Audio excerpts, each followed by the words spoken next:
Hey, welcome back to Daily Flash. I'm Matt Doolittle. And I'm Andrea Jackson. This is Daily Flash, your source for trending news and entertainment. Mitch English has the day off. He'll be back with us starting tomorrow. Yes, and I'm sitting at the big boy table for a couple days. So, you know, I'm rushing around a little crazy this morning. I'm a little nervous. You see the sweat. It's not my usual spot. You're doing great, Matt. You're doing great. So, you know, I love my cat.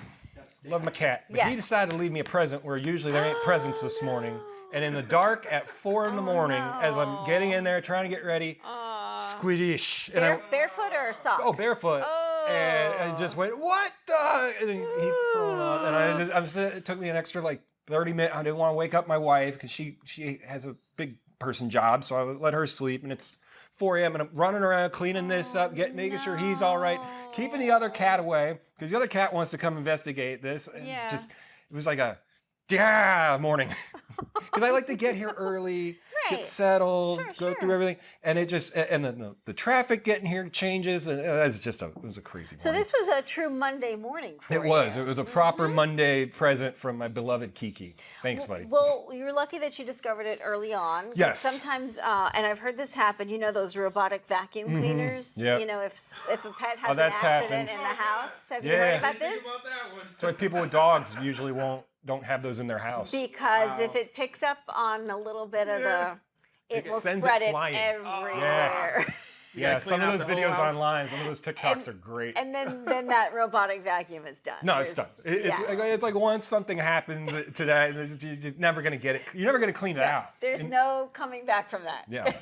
Well, a bride might not be coming back from this, or the husband rather. A bride is speaking out after she shared a video of an empty venue at her wedding reception. So Kalina Marie decided to update her followers on the details leading up to her big day. She and her husband announced they were finally tying the knot in October and that she had received 40 RSVPs. So she planned for 40 guests by setting up with the venue and the catering food when one does when they get hitched. She also made sure to check in with everyone the week before the big celebration to confirm their attendance. She said at least 20 people said they would be there, so she was caught by surprise when very few people showed up. The biggest question she's been left with after the mass no-show, why?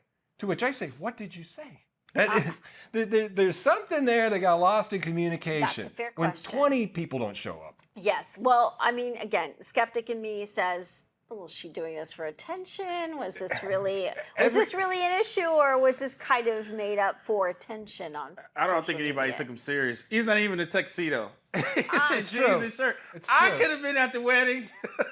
This is true. So I just with a tie, I don't know. a random There's tie. something fishy there, and then when they record it, that makes it even worse. It's like all these set up cameras, and they're on tripods, and somebody's perfectly holding it. I can't hold anything still to save my life. I've been the worst surgeon of all time. They probably were serving ribs and sausages. Yeah. Well, I'm thinking. Viral video to pay for the wedding. I got Sonny's to cater. Exactly. Or she's doing it for attention, so she'll have all these wedding vendors say, "Oh, I'm so sorry to hear about this. Here's $3,000 worth of free blah." I ain't doing that. Trust me. Is that what they're doing? Well, when we had planned for 100 people, and we had about 75 actually show up. So I was like, can I get 25 of those people back that I didn't feed? And then like my mom eats like a bird, so can we cut that in half? Yeah. And it's like, no, it's one price, $50 for everybody. It's like, all right. Which I think is a good reminder, because if you are invited to a wedding and you should RSVP. Yes, I mean, it really, something happens, or you get sick, or you legitimately can't make it. Yeah. I know the destination weddings turn into that sometimes, where people are like, I can't travel, or. Well, I think the destination wedding is pretty smart on the couple, because they know that if they send that invite out, there's a lot of people that won't go. Yes. So it really helps them sort of you get that weed money, out you get that check. The invite list. Yeah. And really, it's the only people that really show up are the people who really want to be there. And I mean, it's pricey. It's tough to afford stuff like that. There are those people that you invite, you're going, please don't come. Please don't Yeah. come. And then when they don't, you're like, thank God. I didn't want them to come anyway, but my mom made me invite yada yada. And I'm like, I don't know her. I don't like her. I don't want to pay for her. Did you have some of those people at your Yeah, wedding? and some A shit, I'm couple? like, I don't know who you are. Half my wife's side I'd never met, and she knows pretty much everybody from my side, but I didn't really know hers, and I'm like, hey, and you are? Yeah. Stay with us. Drink trends for the holiday season coming up.